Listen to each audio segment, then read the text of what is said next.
Today I want to talk about being an emo.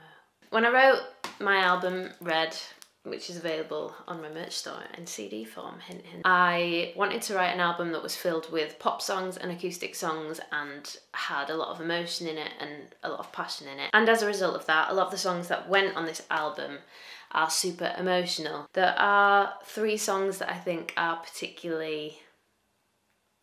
three songs that made it onto this album particularly bring out the inner emo in me. So I thought I would just go through them.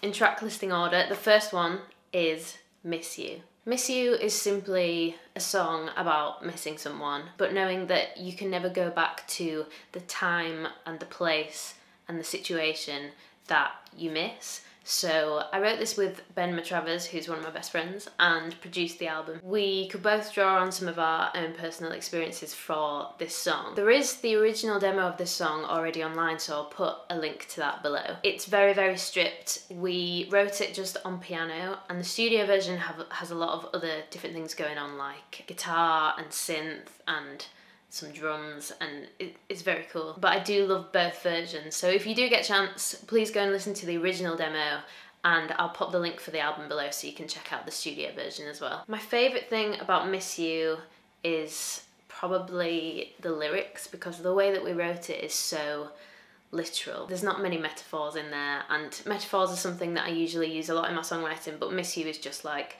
this is what happened, this is where we're at, this is how I feel, and I really like the sort of realness of that. My favourite part of Miss You is probably the first verse, or the first few lines, just because it really sets the tone for the whole song, and we ended up using those few lines to finish the song as well. I do really, really like this song. This is the one that's one of the most emotional / emo songs to play live on tour.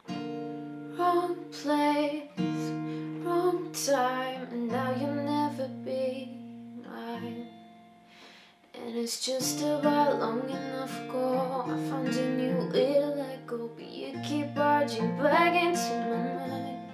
The second most emo song on this album is Without You. So Without You is an interesting one because it's supposed to be happy, really. It's about being in love. I wrote this about the love of my life, and it's a true story, if you like. Again, it's quite a literal one. There are quite a lot of metaphors in there, so it's not quite as literal as Miss You, but it's basically about how we met and just sort of saying in a poetic way that I don't feel like I'd want to live without her. And now I feel really shy. I wanted to make it a story. I think it's really good when a song is storytelling and really takes you through the journey of whatever it is that the song is about. I wanted to kind of bring it full circle and talk about how when we're old, if one of us dies first, I know this is really morbid, but if one of us dies first, how that's going to be really sad for the other one. I don't know how I managed to make quite a happy, romantic song really sad, but I did. It's the inner emo coming out. I wrote Without You by myself at home. It didn't take that long to write, just one of those songs that I think had been brewing for a long time, and certainly I'd been thinking about the concept for a long time, but yeah, this is my favourite part of Without You. I don't know why I said bonjour, but I'm so glad I did, 'cause all the years that followed were worth a million moments feel stupid. So the next song, I'm being attacked by my own hair. Excellent. The next most emo song on the album is Everything Will Be Okay. Everything Will Be Okay is, or at least starts, as one of the most stripped songs on the album. The bridge in this song is quite experimental and goes off into some other place, but the majority of the song is very self-deprecating. The lyrics read as very pathetic in a way, and that is just how I was feeling at the time. So I wrote this with a great songwriter called Hattie Murdoch. Kind of took the bare bones of the idea to her, and then we fleshed it out as a full song. She's a great songwriter, and if you get a chance to check out her stuff, she puts out her own original music under the artist name Hattie. I'll put a link below. We were actually in a songwriting session with Ben Matravers. He had to go out for a couple of hours to do something. I can't remember what it was, but I said to Hattie, should we just write another one really quick in the space that he's gone? And this is what we came up with, and it is one of the first songs that I thought, yeah, this definitely needs to go on the album. You turn the lights on, show me that I'm safe, and everything will be okay.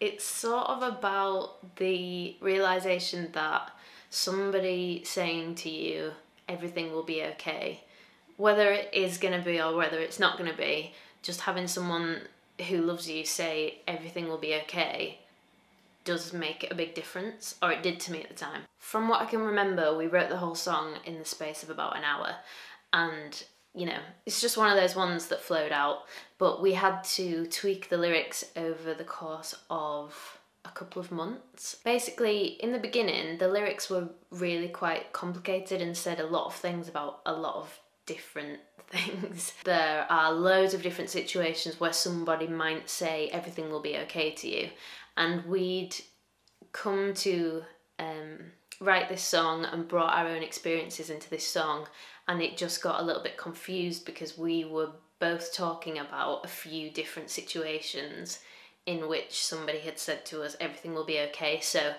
we did tweak the lyrics over the course of a couple of months. By the end, it came out as a song which has a very simple meaning, which is what it's, you know, that's what it's supposed to do. I think that has helped people be able to relate to the song and interpret the song in their own way. As I say, the studio version is very different to the stripped back version, and that's been one of my issues for a long time, is that if writing pop songs and doing pop production, or writing acoustic folky songs and having sort of stripped back production, if either of those things felt unnatural to me, that would be great because I think people have found it hard to sort of box me as an artist and really say, this is Hannah Trigwell and this is what she does, because I do a whole bunch of things. Like the last track on this record, You Never Really Noticed, is